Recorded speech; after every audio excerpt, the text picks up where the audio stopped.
Okay, so this is our review for 1105, exam number 3.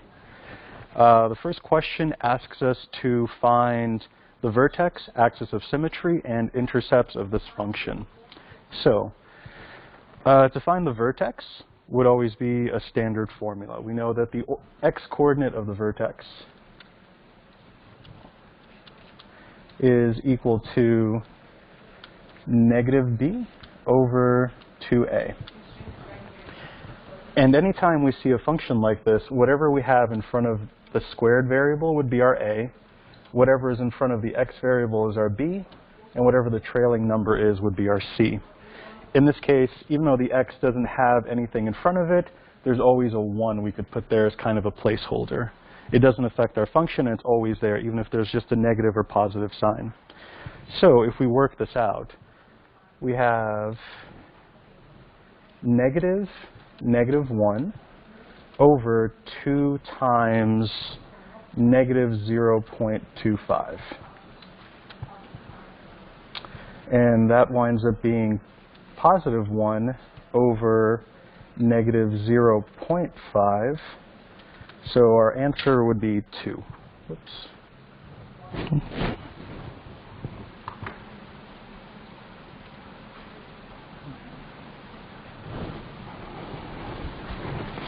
I got to get used to this board. So that would be negative 2. Now remember, that is the x-coordinate of our vertex. If we want to find the y-coordinate of our vertex, we have to plug our value back into our function. So in this case, we would have negative 0.25 times negative 2 squared minus negative 2 plus 3. So if we work this out, negative 2 squared would be positive 4. Positive 4 times a negative 0.25 would give us negative 1. Negative 2 would give us plus 2, and then plus 3.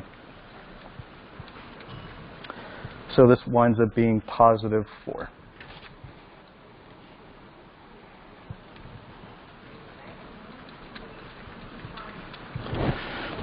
So looking at this, we know that our vertex then would have to be at negative 2, positive 4.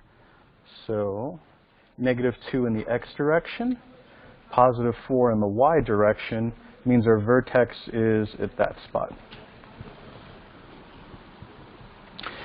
So next they want the axis of symmetry. For any parabola, the axis of symmetry is going to pass through the vertex. So if we know that the x value here is negative 2, that also happens to be our axis of symmetry. That if we drew a vertical line up and down, the parabola should be mirrored through that axis. And then for our intercepts, there's a lot of methods to find intercepts. The most direct one is usually just using the quadratic formula or factoring. This one, if you do try it, you can actually factor it. So we start out with 0 equals negative 0.25 x squared minus x plus 3. Now you can factor with decimals, but there's a shortcut. I would just want to get rid of them. So I'm just going to multiply everything by 4. That doesn't change anything on the left side because 0 times 4 is still 0, but it gives us, or actually to make this really easy, I'm going to multiply by negative 4.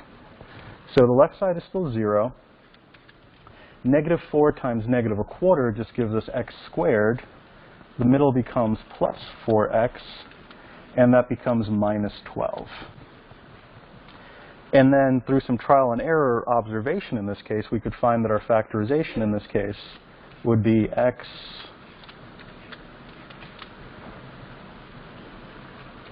plus 6 and minus 2. Because we want these two numbers multiplied to give us minus 12 and added together to give us positive 4. So that tells us our intercepts would be, if we solve each of these for 0, we know our intercepts would be at x equals -6 and x equals +2. So then we could go back and graph those.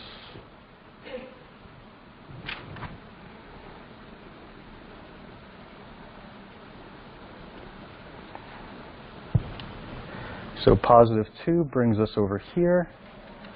-6 brings us over here. And then if we wanted to graph this function, we can see that when the leading coefficient is negative, the parabola has to open downwards. So our parabola is going to look something like this.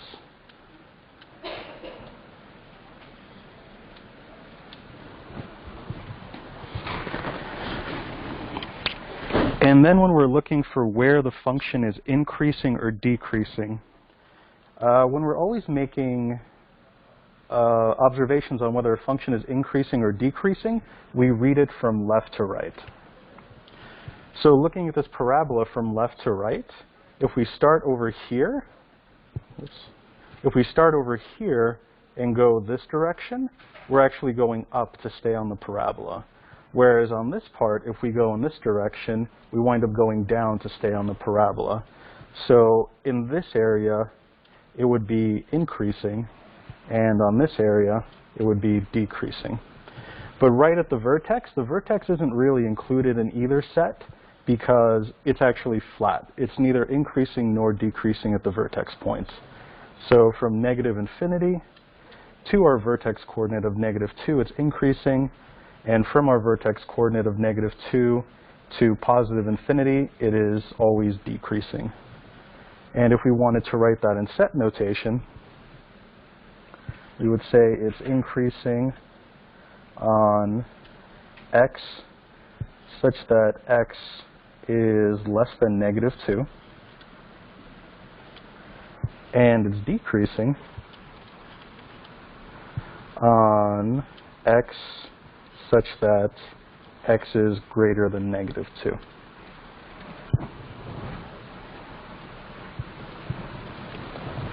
All right, so for question 2, it gives us a quadratic function, and we're given a vertex coordinate, and we're given a y-intercept. And from those, we're asked to write what our function is.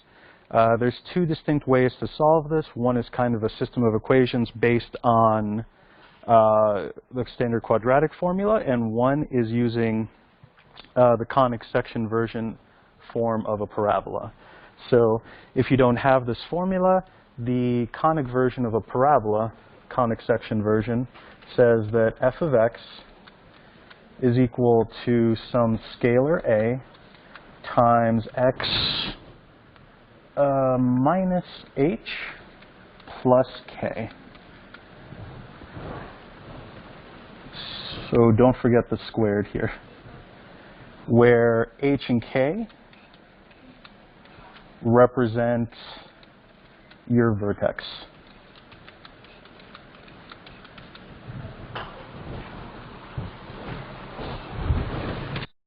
Conic section version of a parabola, just remember that this is minus h and plus k. And that's important because usually you'll see them being the same sign, h and k. In this case, they're actually different signs.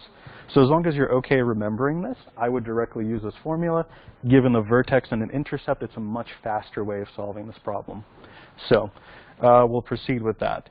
So using this formula and knowing our vertex is 1,8, we're just going to plug into there. So we know that f of x has to equal some scaling factor that we still don't know, x minus 1 plus 8.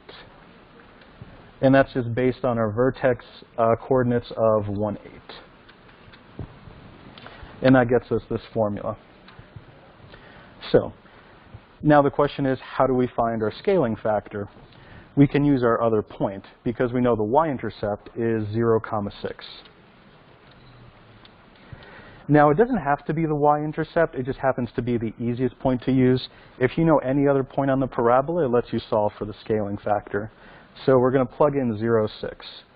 So this corresponds to our x value. This corresponds to f of x or y, whichever notation you might be using.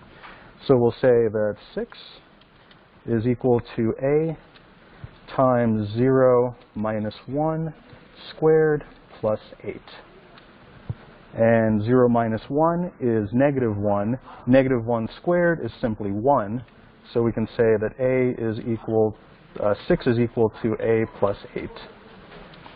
And if we subtract 8 on both sides, we wind up with a is equal to negative 2. So once we know that, we'll plug back into where we are currently in the equation and write that negative 2 times x minus 1 squared plus 8. And we'll do our factoring. So if we expand this out, x minus 1 times x minus 1 plus 8, we get negative 2 times, if we do FOIL, we get x squared minus x plus 1 plus 8. And then if we combine this, we get minus 2 times x squared minus 2x plus 1 times plus 8 to our equation. So we get negative 2x squared plus 4x minus 2 plus 8. And we'll then arrive at our final answer of f of x is equal to negative 2x squared plus 4x plus 6.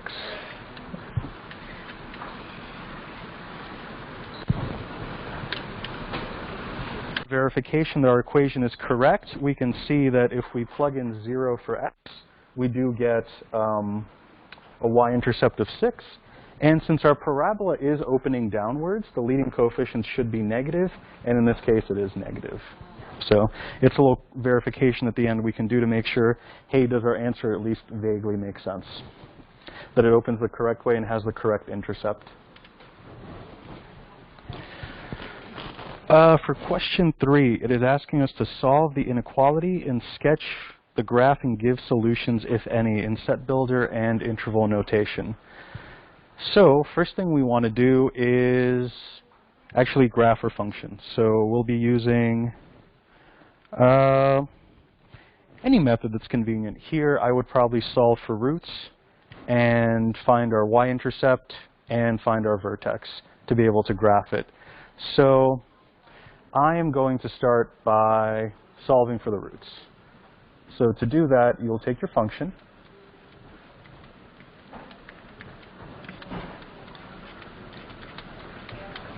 and set it equal to 0, because that's solving for when we cross the x-axis. And first thing I can see, just to make life a little bit easier, is that all of these are even numbers, so I can divide everything by 2. If I divide everything by 2, I'm left with x squared minus x minus 6 equals 0.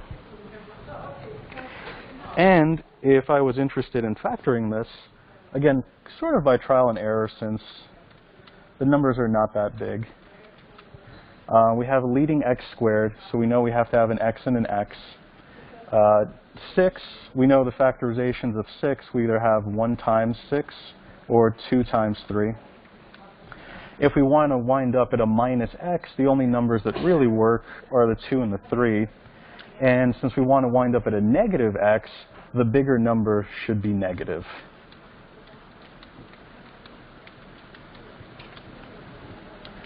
So knowing that, it lets us solve for our roots as positive 3 and negative 2. So if we look at our graph, and these are all spaced by 2s, so positive 3 would land somewhere over there. Come on. And negative 2 would land right there. So just looking at this, the graph is going to be kind of skinny. Then the easiest other point to graph this would be looking at our y-intercept. Whenever you have a quadratic function written out like this in ABC form, whatever this c is will automatically be your y-intercept. Because finding your y-intercept involves plugging in 0 for x. So no matter what you get for x squared plus x plus your c, these will both be 0. So you know your answer will always be that immediately. So we can say that this crosses at -12, which brings us down here. And then we'll draw our parabola.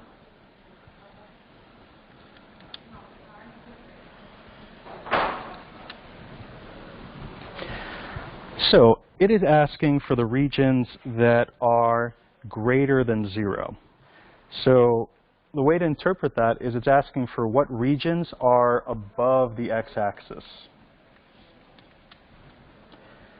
And we can see that the parts of the parabola that are above the x-axis are anything from here, leftward, and anything from this point, rightward, because the parabola will just keep going up forever, whereas the only negative parts occur right here.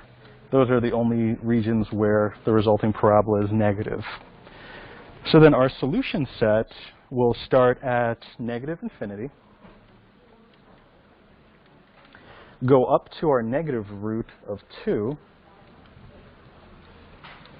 -2, and it's going to be unioned from our positive root off to positive infinity.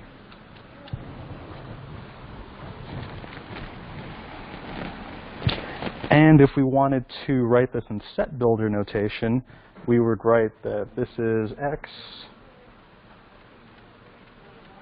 such that x is less than -2, or that x is greater than +3. If you plug in any value in this set into your equation, you should get an f of x that's greater than 0.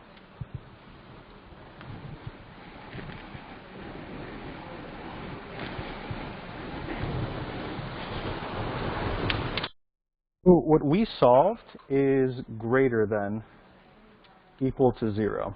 But let's say the question had been different and it had you doing less than or equal to 0, for example. For that, we would just have to look at our graph and see what areas happen to be below the axis. And we see that the entire graph, the regions that happen to be below the axis, occur between our roots. So for that, our solution would be, and this would be square brackets because we have the equals as well. It would be from -2 to +3. So it just depends on which you're solving.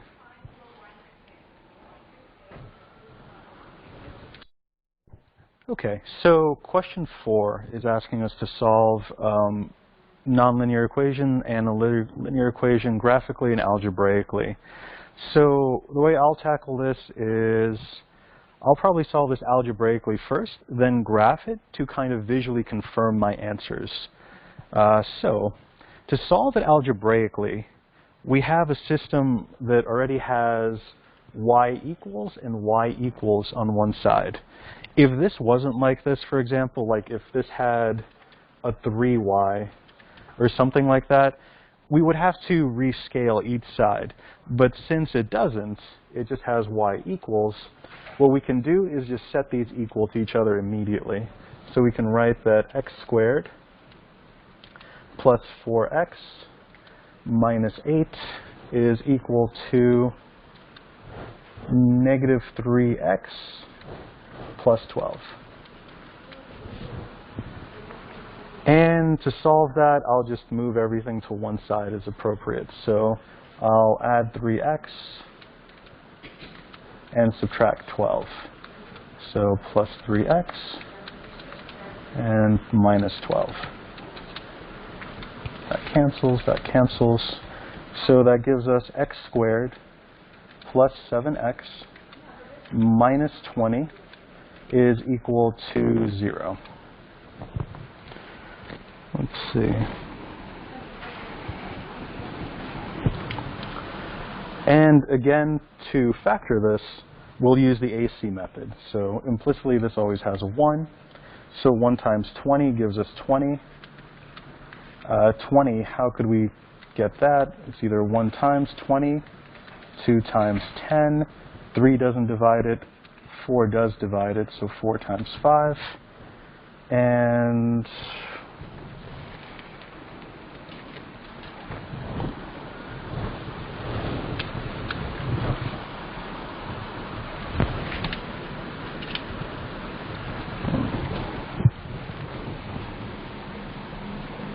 we have a typo in the question. This should actually be plus 3x. So if this is plus 3x, then this becomes a minus, this becomes a minus, and this simply becomes plus x. So again, looking at our options for factoring 20, we have 1 and 20, 2 and 10, 4 and 5. The only numbers you could add or subtract here that would get you to a 1x would be the 4 and the 5. So we'll rewrite this as x squared plus 5x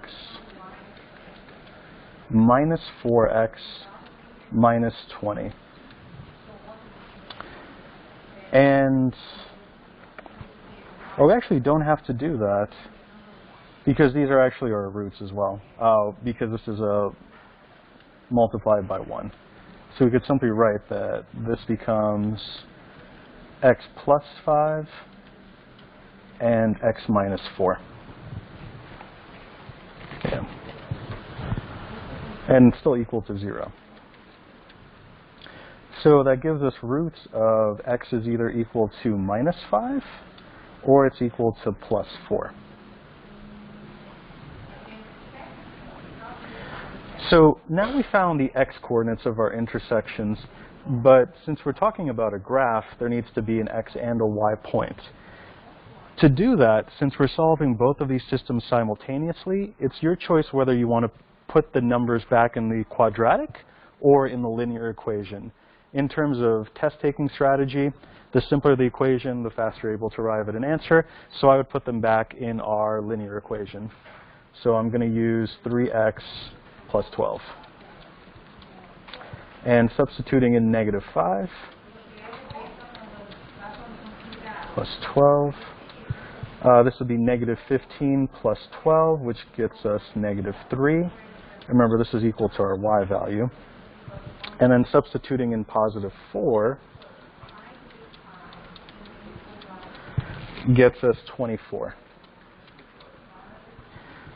So our points of intersection would then be negative 5, negative 3, and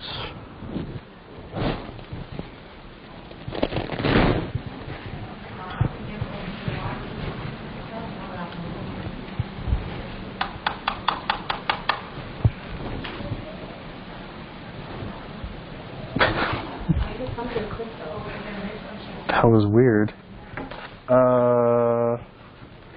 The board just turned off. Or I just went to sleep. Okay, cool. No problems. I think the sun is right here, and it's kind of doing stuff. Okay, so one of our points would be negative 5, negative 3. Negative 5 would be the x we put in. Negative 3, the y we got out. So we have that there and that there. Our other point then would be 4 and 24. Again, our x value and our y value. So then if we had to graph these, our intersections wind up at negative 5, negative 3, so somewhere over here, and 4 and positive 24, so somewhere up here. Now, if you had to graph this, the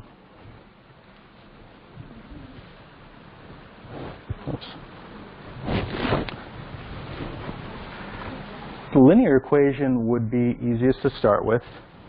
When you're graphing a linear equation, whatever number you have trailing here would be your y-intercept. So that would be one of our points. And then you would look at the slope and do rise over run. So in this case, our slope is positive 3. So we know that for every 1 we go over, we have to go 3 up.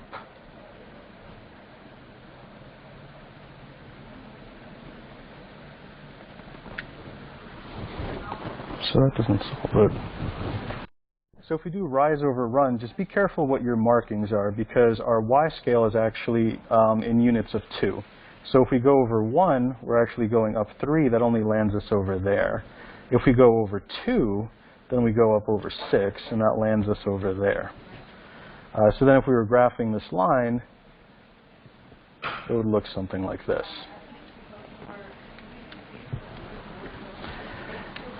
Now for our other function, our x squared function, always start with graphing your y-intercept, which is usually always the trailing number. So I'm going to graph that as a -2, -8. And then I would probably find my intercepts.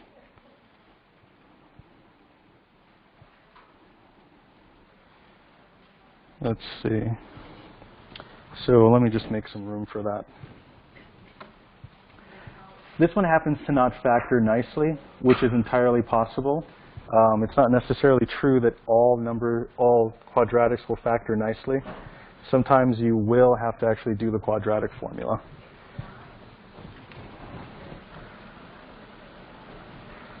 Let's get smaller.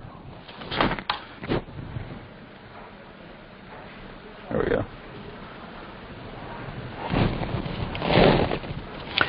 Now, are you familiar with the quadratic formula, or? Yes, okay.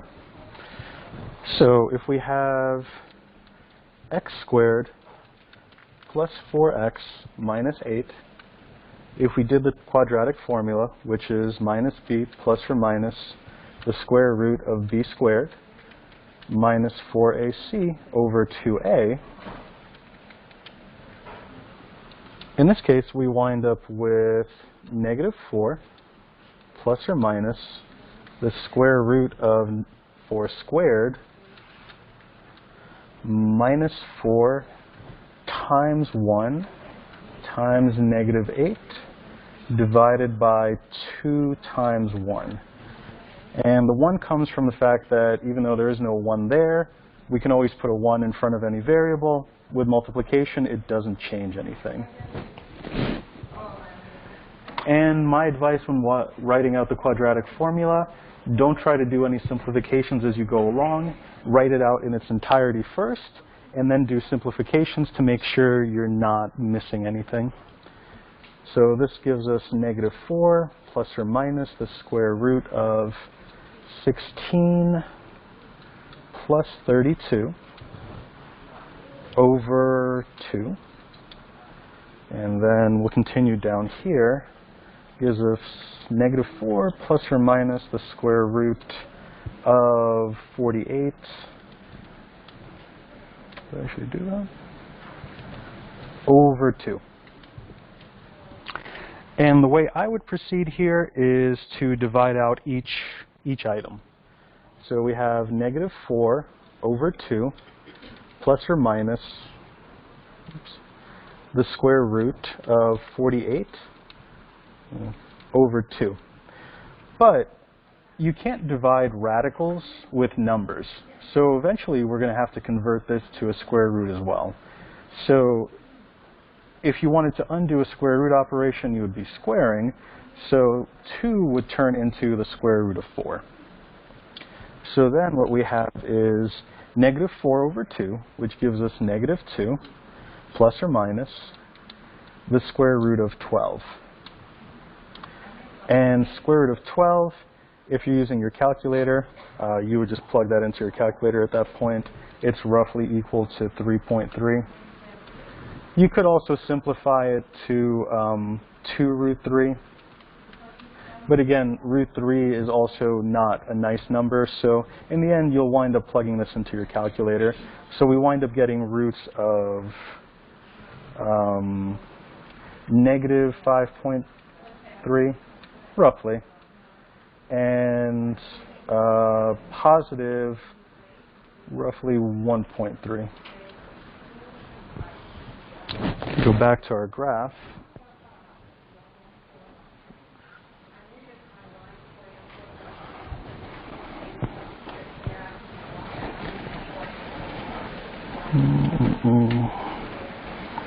-5.3 be around here, and positive 1.3 would be around there.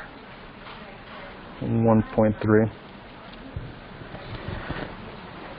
And another useful point to graph is always our vertex as well. So negative b over 2a. So in this case, we would have negative 4 over 2, which gives us negative 2. If we do function of negative 2, we would get negative 2 squared plus 4 times negative 2 plus 8. I'm sorry if it's a little messy, running out of space. 4 minus 8 plus 8. So, oh, this should be a minus. So we get minus 12 is our vertex. So if we wanted to graph our vertex as well, be 2, negative 12, so we'd wind up down here. And also provides our axis of symmetry to make sure our parabola looks roughly symmetric. So our parabola would then look something like this.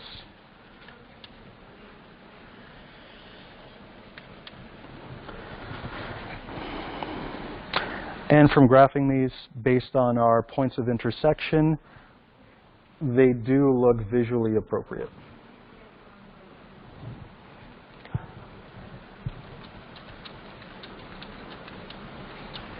With 24 being one of our points of intersection, and negative 5, negative 3 being our other point of intersection.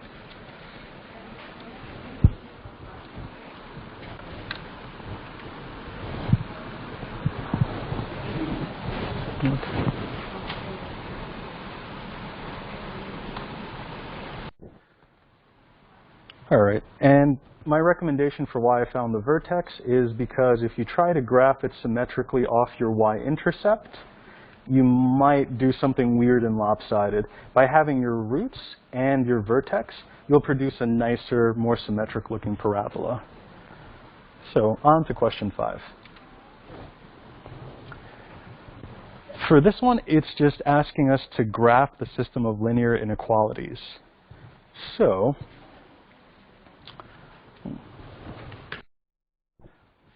if we refer back to our standard conic section equations, we have something that says x squared plus y squared.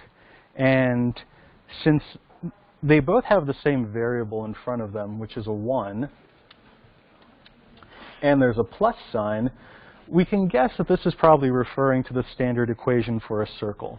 Standard equation for a circle we will write as x minus h squared plus y minus k squared is equal to r squared. So by observation here, we can see that if we just have an x squared, then our h must be equal to 0. And if we just have a y squared, then our k must be equal to 0. And we're told our r squared is equal to 36, which means our radius would be equal to 6. So what this actually represents is a circle of radius 6 centered at the origin. So if I start at the origin and go left, right, up, and down 6 units, I wind up at plus 6 in the x, plus 6 in the y, minus 6 in the x, and minus 6 in the y. And notice that I'm drawing open circles for each of them because our inequality strictly says that it's less than. So we don't want to put in filled in dots because we have strictly a less than. If this was equal to, then we put in filled in dots, but this way we keep it strictly open circles for less than. I'm just going to get rid of that because I don't want to have that accidentally look like it's less than or equal to. So our circle would also be dotted at that point. It won't be a solid line because it's strictly less than.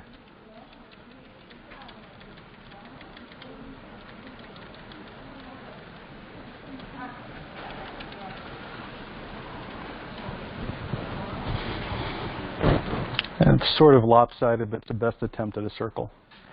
And it's important to notice that our options are less than or greater than. If it says less than, then we're inside the circle. If it had greater than, then we would be outside the circle. So our solution happens to be inside the circle. And now we're going to plot our line as well. So when plotting any line, it's always easiest to put it in y equals mx plus b form.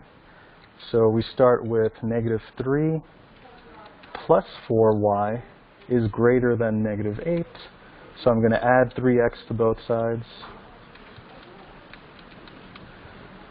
3x. And that gets me that 4y is greater than 3x minus 8. Then I'm going to divide everything by 4, and I'm going to get that y is greater than 3 over 4x minus 2. And to graph that, I would start by graphing my y-intercept, which is always going to be that number that trails the x variable.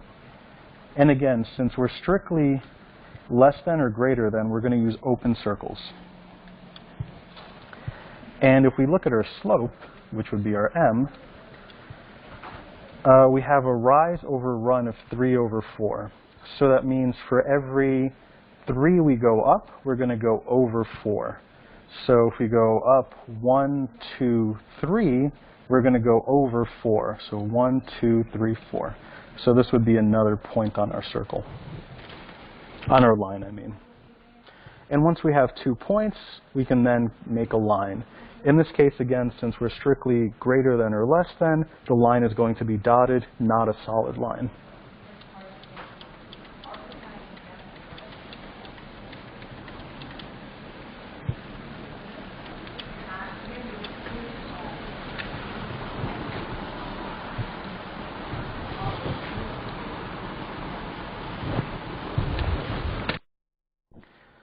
So we'll draw our line, and it's dotted because it is strictly less than.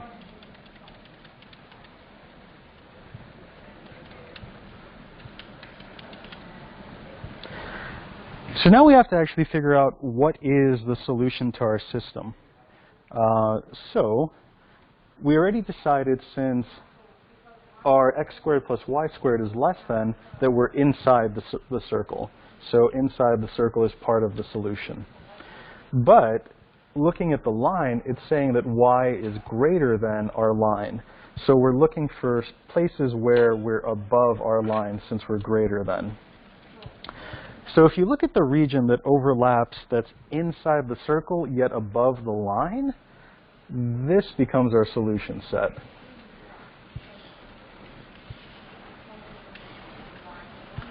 The spaces where we're inside the circle, yet above the line. And that would be our graphical solution to the system of inequalities. So question 6, we have a word problem. That a company has decided to purchase a car and depreciate it over the span of 8 years. In this case, depreciate means that over time, eventually, our price is going to equal $0. So we're going to graph this. And x I'm going to have represent the dollar value of the car. And y I'm going to have represent years. So to graph any function or to make a linear relationship, we need 2 points. So we know that we initially bought the car for $3,200, $32,000. Or actually, to make this a little bit more sensible, I think I'm going to graph this the other way.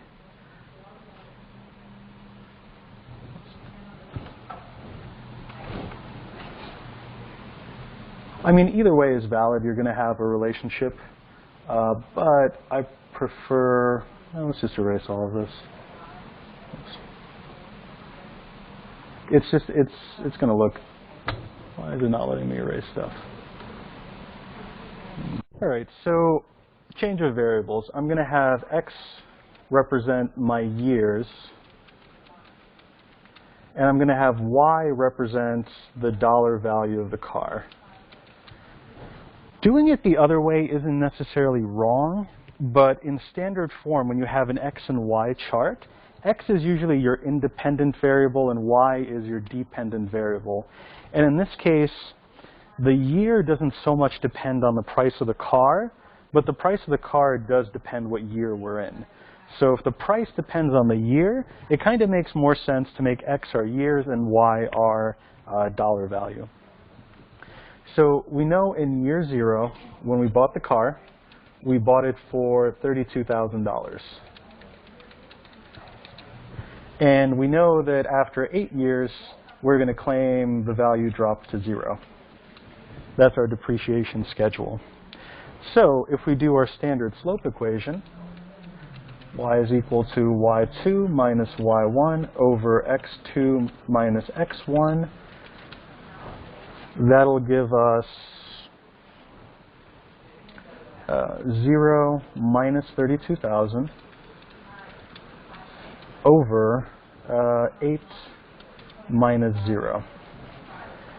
And if we work that out, that gives us a slope of negative 4,000.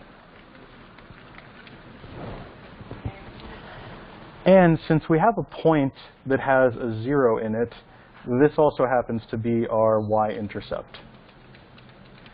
Because how would we find our y-intercept? We would plug in 0 for x. So we know that our equation has to be y is equal to minus 4,000x plus 3,200.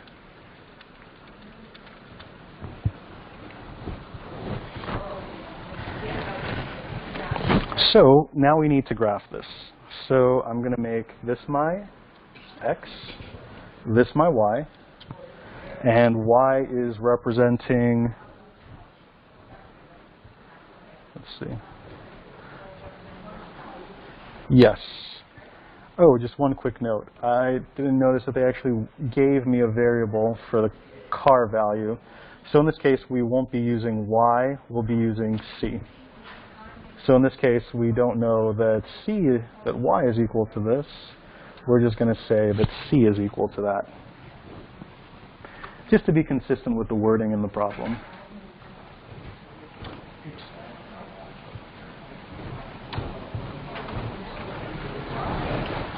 So we know that c, as a function of x, is equal to this.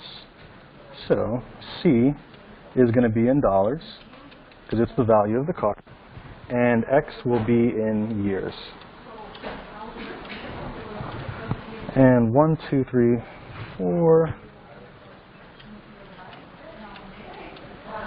So we're going to make this 32,000.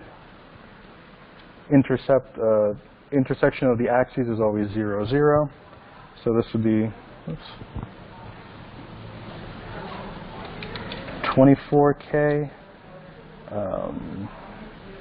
16K, and 8K. And these are all in dollars. And then for x, we have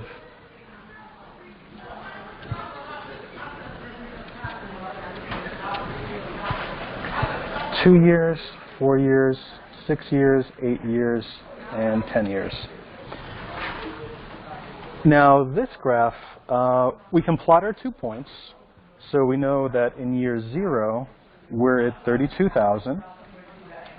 And we know that at year 8, the value has to drop to 0. Now, the one tricky point that a student might overlook is extending the graph left or right farther than the values we have here. But that really wouldn't make sense. So our graph only exists between those 2 points. Because if you extended it here, the value of the car is negative. So that doesn't really make sense. If you extended this line this direction, then you're going back in time, which, since we're starting at year 0, this doesn't really make sense either. So our graph only starts here. Part of our question asks, what is the value of the car after 5 years? So we know that our equation is the value of the car, given the years, is minus 4,000 x plus 3,200.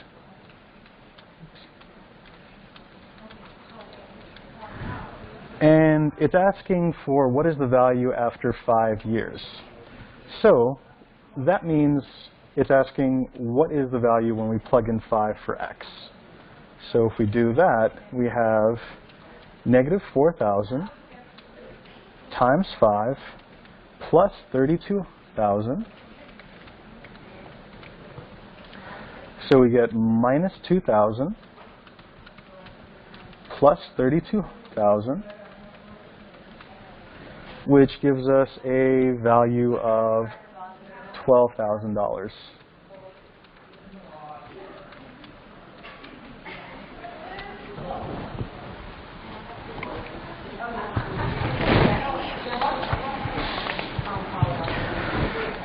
And then for the last part of question 6, we're asked to write down the slope from part A. So our slope from part A is minus 4,000. And we're asked to analyze what this actually means in the context of the problem. So we know that slope is equal to the change in y over the change in x. And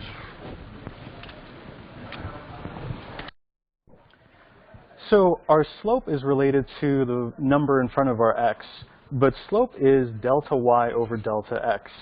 And here, delta y is in units of dollars, and delta y is in units of years. So what we're really saying is how many dollars does it change per year?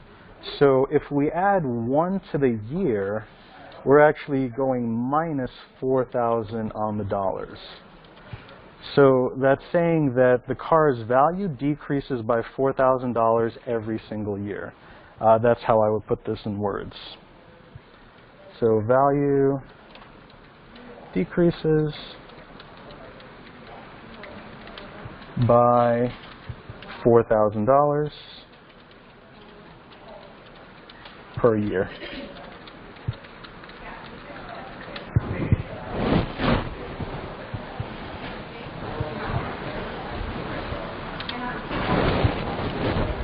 Okay, on to question 7.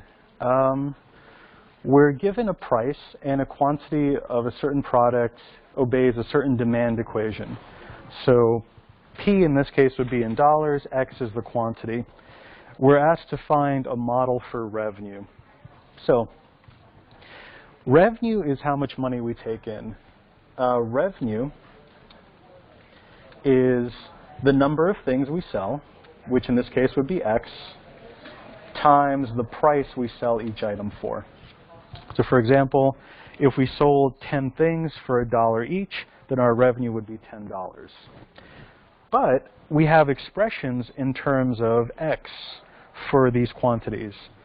So revenue as a function of X would still just be X, which is fine, times your price is a function of X.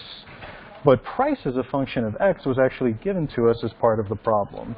So if we do X times negative 1 over 4, X plus 40, we get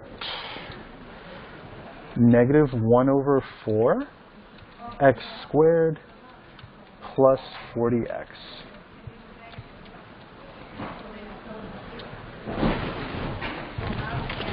And that would be our revenue function, purely as a function of X. So revenue is still in dollars, whereas X is the number of units sold. For the next part of the question, we're asked, what is the quantity that maximizes revenue? So whenever you have something that has an X squared, you know we're dealing with a parabola. And a parabola can either open downwards or it can open upwards.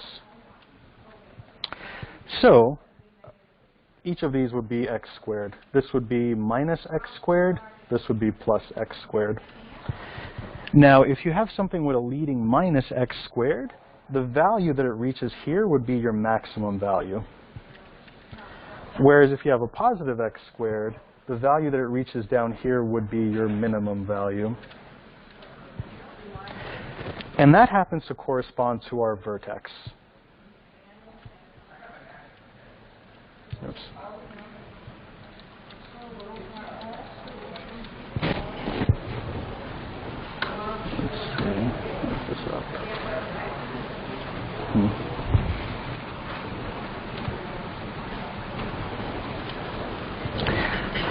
So when it's asking what quantity will maximize revenue, what it's really asking is what is the vertex of our revenue function.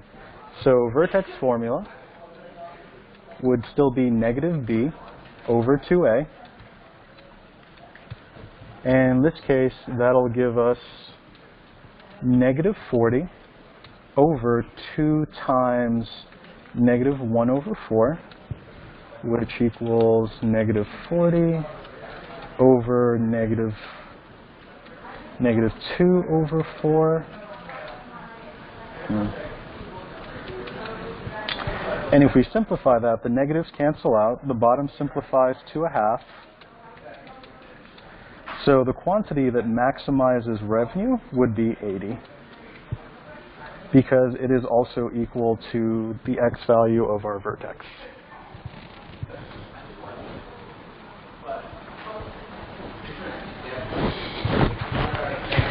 The second part of our question asks what price will maximize revenue.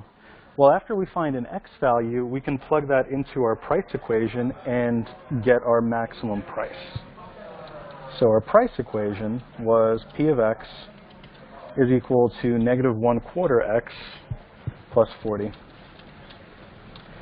So if we plug in 80 to this equation, we get negative 1 over 4 times 80 plus 40, which would be negative 20 plus 40, which would be positive $20.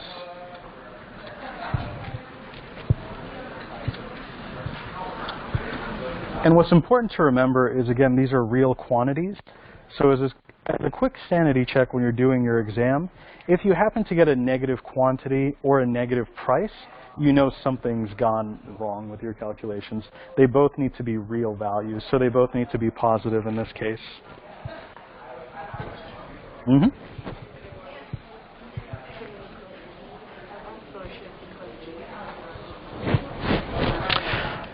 For this part, I would just put x equals. I say v sub x because I'm saying that's my vertex and that's my x coordinate of my vertex. Because whatever parabola we're drawing, we're going to wind up here somewhere. With that is our x coordinate. But technically, you could just say x would be the correct interpretation.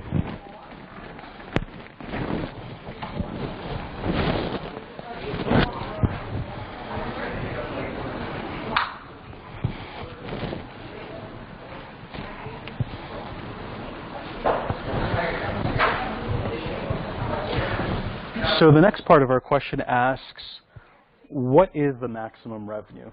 So back to our general revenue equation, we know that revenue is the price times the number of things we sold. So referring back to the previous section, we know that the price we sold these at was $20. And we know that we sold 80 of them. So our maximum revenue would be $1,600.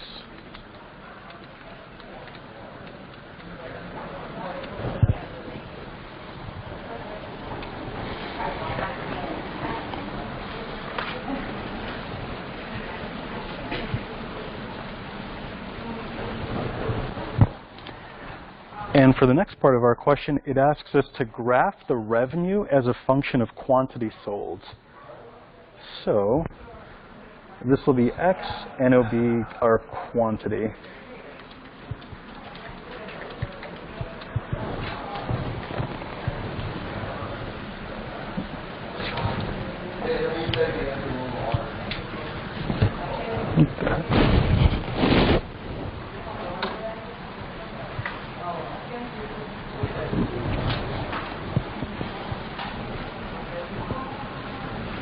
And we know our y-axis in this case would be revenue, and it would be in units of dollars.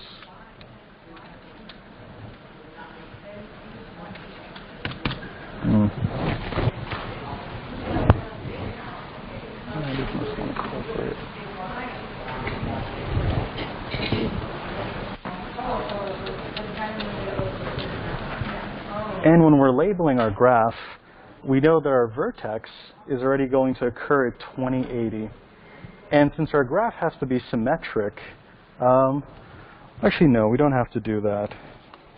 Let's just do this correctly so we find our intercepts. Going back to our revenue equation, we know that revenue was equal to negative 1 over 4 x squared plus 40x. If we wanted to find our roots, we would set that equal to 0. And what I'm going to do is I'm going to multiply everything by negative 4. So if we multiply this by negative 4, we get x squared minus 160x equals 0. And I'm going to factor out an x.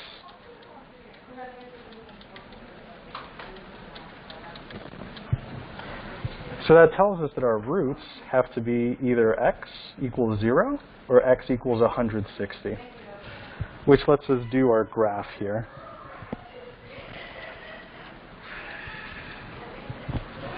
So 40, 80, 120, 160. And so we know we cross at 0, 0, so that has to be one of our points. And we know we cross at 0, 160, so that has to be one of our points. And we actually found our maximum revenue as $1,600. So we know up here we have to be at $1,600.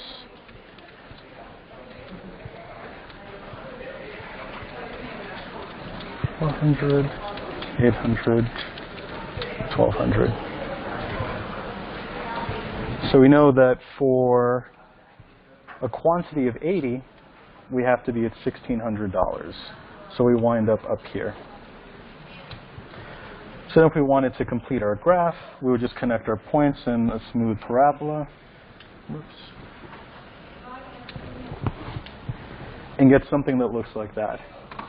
And again, our revenue model strictly exists only between 0 and 60 because we're dealing with real life quantities. So we would never have negative quantities and we would never have negative price.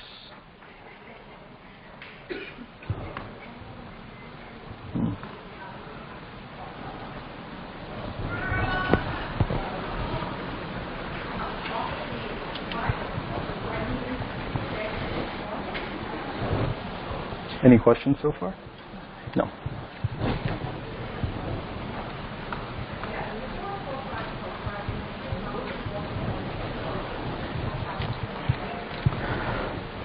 So this is similar to what I was discussing. It's asking for what is the domain of our revenue model. Even though you can put in any x value into your equation and get out a y value, it really isn't sensible to discuss areas lower than our minimum quantity, which would be 0, since we'll never make less than 0 items. And it wouldn't make sense to talk about items more than when we hit our 0 profit and revenue model as well. So our domain winds up being between those two values. It's not necessarily sensible to produce 0 or 160 items, but it's realistic to say that we could produce anywhere between those two values. We would not be producing more than that or less than that. And if we were writing that in set builder notation, we would write that we have an x such that x is between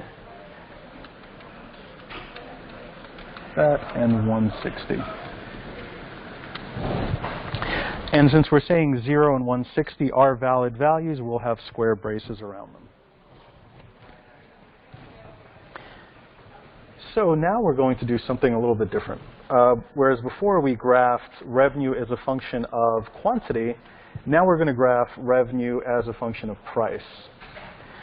So what's interesting is that not much actually changes here. So price is in dollars, and revenue is in dollars. So we already know what our maximum revenue is. It's still $1,600, 800, and 400.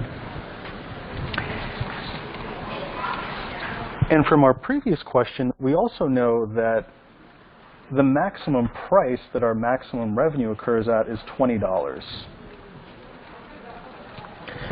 So what's really happening here is we're just rescaling the x-axis. Nothing's really changed. We know that at a price of 0, we'd be interested in selling, we're going to have 0 revenue, because if we're selling it for nothing, no matter how much we sell it for, we're going to have nothing. We also know this graph has to be symmetric because this point is still our vertex.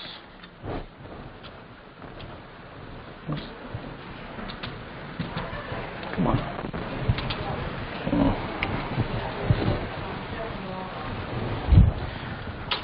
So we still know this happens to be our vertex. So it represents a line of symmetry for our parabola.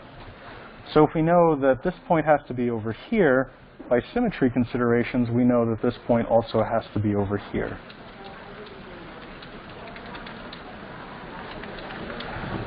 And again, we would just draw a smooth parabola.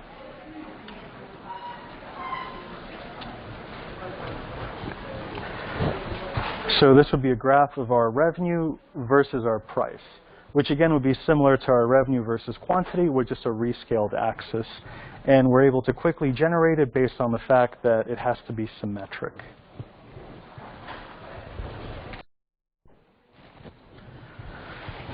Okay, so we have a car rental company that has 60 cars in total. The company records show that at $30 per day, they wind up renting 50 cars.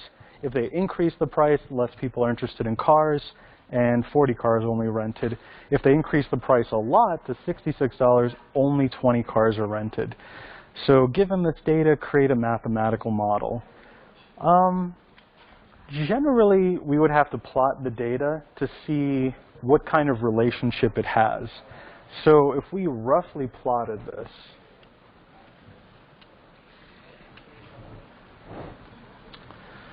so 50, 40, and 20 cars. And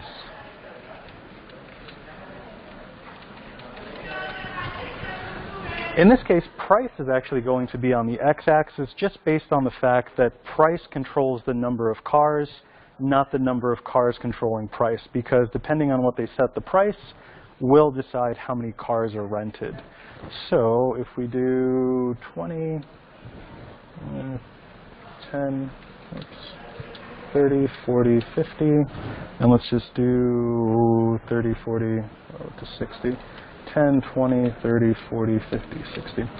This doesn't have to be very accurate just because we're only eyeballing how linear or what kind of shape our function has. So this would be one of our points. If we do 30, and this would be 60. So if we rented $42 a day, we only wind up renting 50 cars. And if we go all the way up to $66, 40, 50, 60, we only wind up renting 40 cars.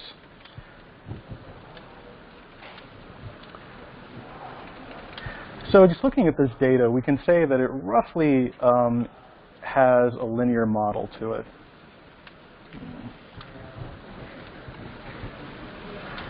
And the common models you would run into is linear would just be a straight line. Come on.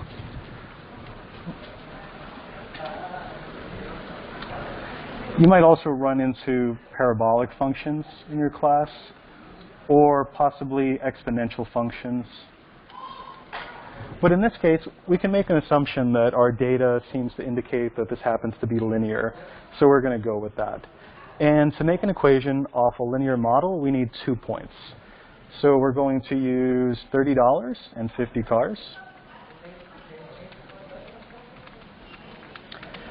And then we're going to use $42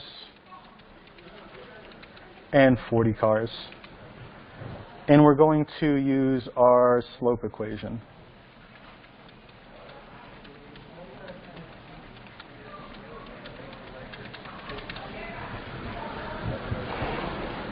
So in this case, we're going to have 40 minus 50 divided by 42 minus 30. gives us negative 10 over 12. And we can simplify that to negative 5 over 6.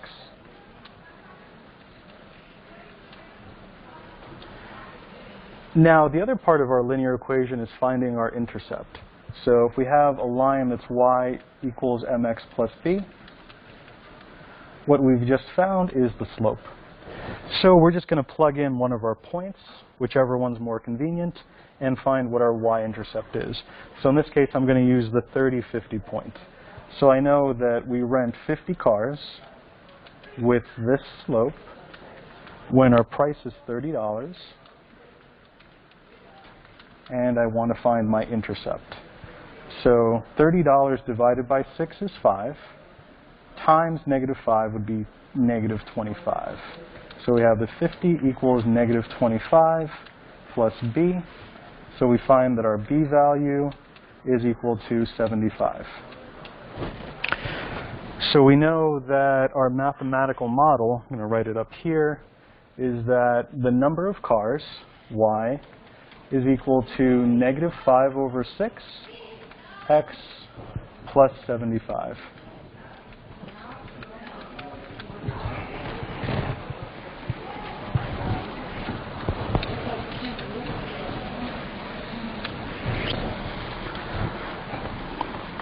And for our next part, it's simply asking how many would be rented at $54 per day. So that would be our x value. So we're going to plug in $54 into our equation. So we would have minus 5 over 6 times 54 plus 75. And 54 over 6 would give us 9. So we wind up with negative 5 times 9 plus 75, which is negative 45 plus 75. So we wind up with 30 rented cars.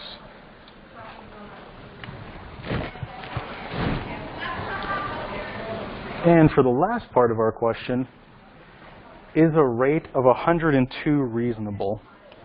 So again, 102 would be our x value.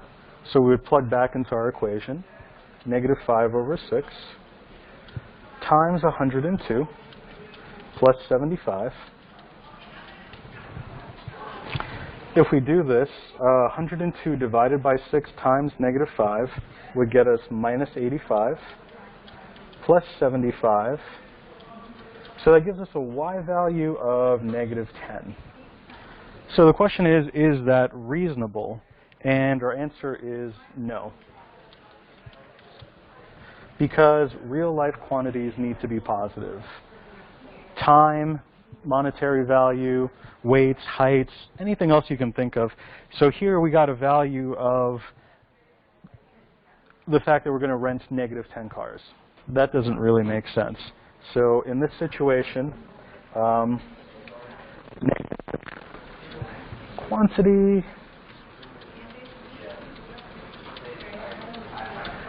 does not make physical sense.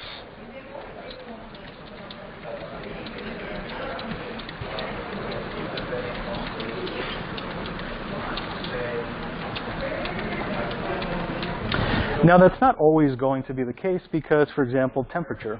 You could have a negative temperature without any issues. So if we did this and we wound up with a temperature of negative 10 degrees, that's totally possible. We'd have to analyze the situation to see whether that's a realistic temperature for a situation. Here, though, since we're talking about number of cars, a negative quantity does not make sense.